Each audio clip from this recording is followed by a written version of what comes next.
Bonjour à tous, j'espère que vous allez bien. Alors on se retrouve pour le deuxième volet concernant la technique du Bargello. Alors pour cela, il va vous falloir de la pâte polymère, de la couleur que vous désirez, une lame ondulée, un rouleau, une lame, un emporte-pièce, un scalpel, du papier fleuriste papier cristal, et un verre gobelet ou alors une canette de soda.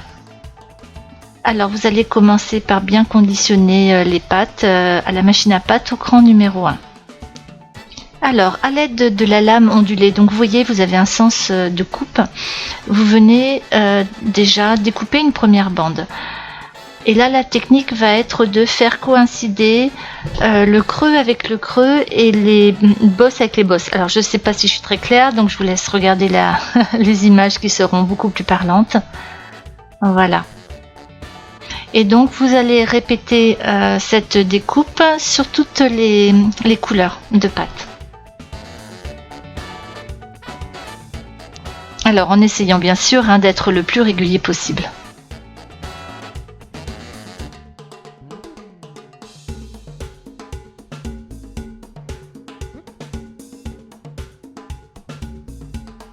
Voilà, donc toutes les pâtes sont découpées et nous allons maintenant procéder à la mise en place. Alors comme pour la première technique que nous avons vue ensemble, il suffit simplement d'alterner chaque couleur. Là, la seule chose qui change, c'est la forme. Donc, il suffit simplement de les emboîter et à l'aide de la lame, il suffit simplement de pousser pour bien les faire adhérer.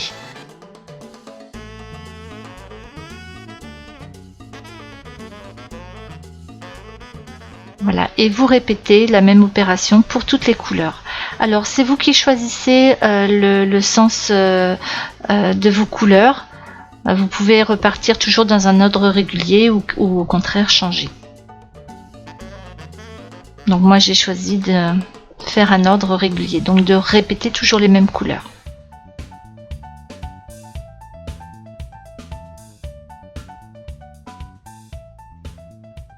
Voilà, donc une fois terminé, nous allons lisser l'ensemble avec à l'aide du papier fleuriste.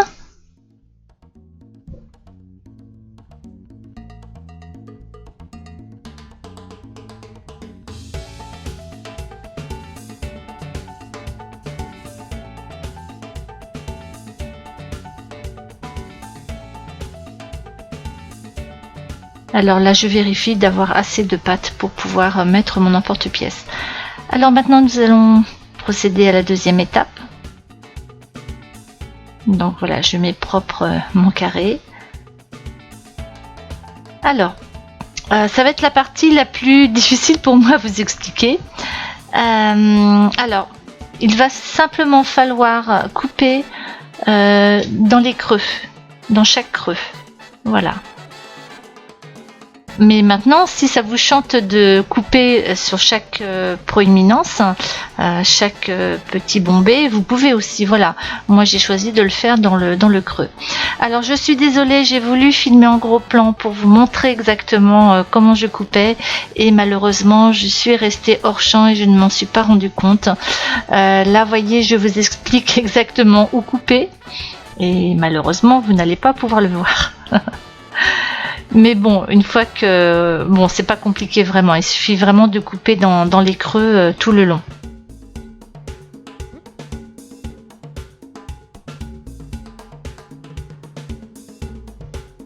Voilà, donc une fois la première bande bien positionnée, on vient chercher les suivantes. Donc comme je vous l'ai dit tout à l'heure, dans le creux.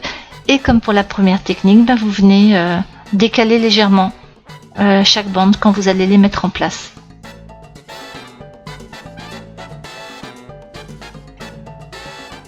Donc pareil, vous choisissez votre motif. Là, j'ai fait un coup un peu plus bas, un coup un peu plus haut. J'ai vraiment décalé une fois sur deux, mais vous pouvez décaler beaucoup plus que ça, bien sûr.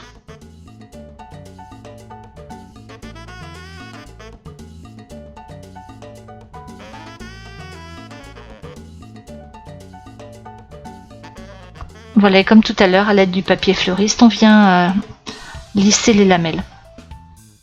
Voilà, c'est fait. Alors, à l'aide du film alimentaire, nous allons venir chercher la forme avec l'emporte-pièce.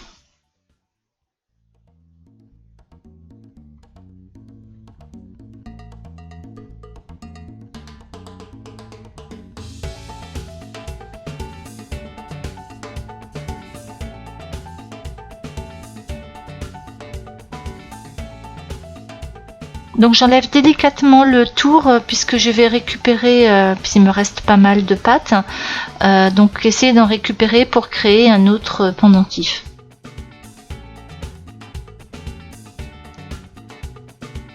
Voilà le résultat, je trouve le motif vraiment très sympa.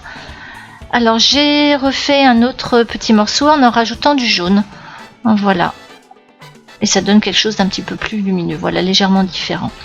Donc avec le reste de pâte, je vais essayer de composer un autre motif.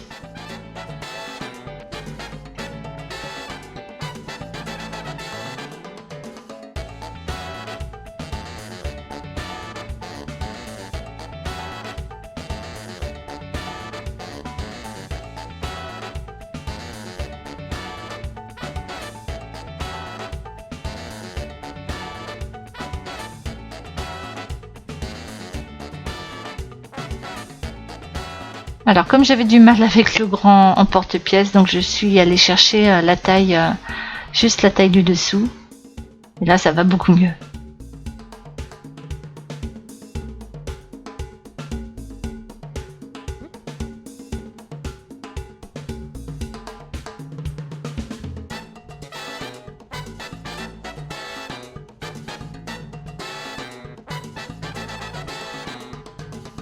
Voilà, maintenant je vais placer les pièces sur le gobelet ou alors comme je vous le disais au début sur une canette de soda. Ça fait très bien l'affaire aussi.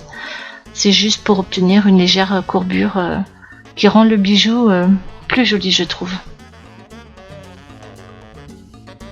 Et donc je fais de même pour les deux autres pièces.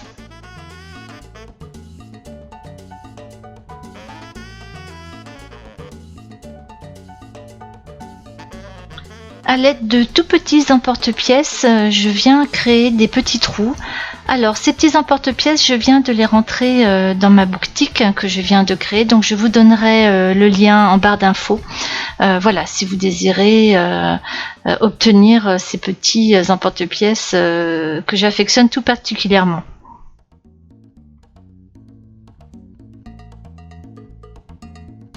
Donc je suis venue créer ces petits trous pour donner un petit peu de fun à ce bijou pour qu'il soit un petit peu moins austère.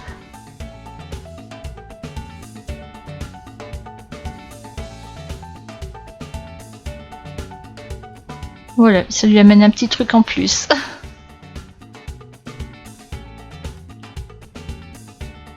Voilà, donc là je les ai poncés. Donc j'ai eu un souci, je ne sais pas pourquoi et je ne comprends toujours pas pourquoi, avec la pâte rose. Donc si vous avez eu ce genre de souci, vous, surtout dites-le moi dans les commentaires, parce que je ne comprends pas pourquoi. Voilà, je suis encore interrogative. Donc à l'aide du Bec & Bond de chez Sculpey, vous êtes habitués avec moi maintenant. Donc je viens coller le dos sur la création que je vais venir texturer avec la mousse. Donc j'ai pris une couleur différente pour pouvoir que ça se voit bien en fait à travers les petits trous.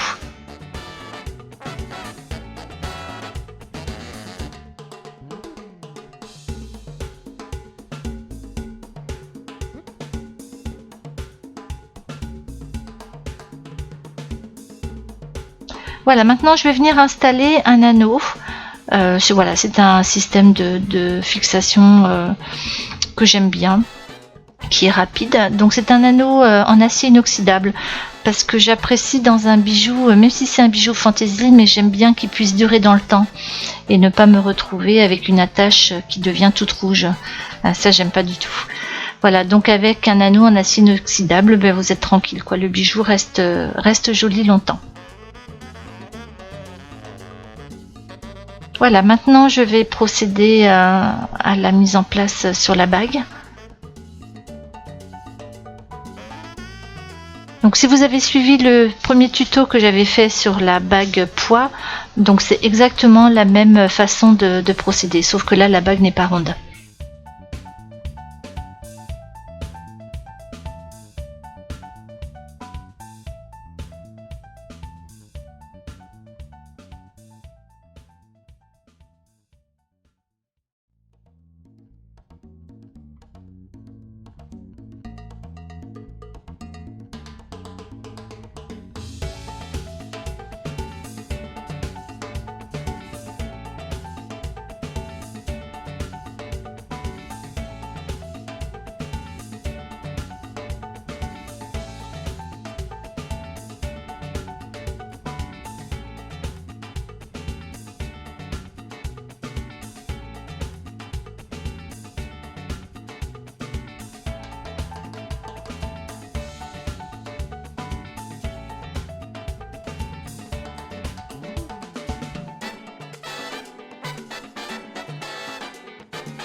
Voilà, la bague est terminée, ainsi que les deux pendentifs.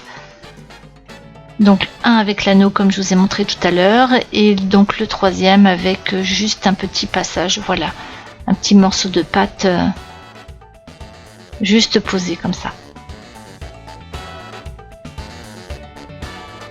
Voilà, les créations sont poncées, lustrées et montées.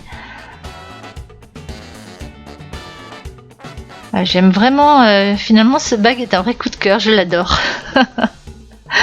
Moi qui m'habille beaucoup en blanc l'été, ça va mettre un petit peu de peps dans mes tenues.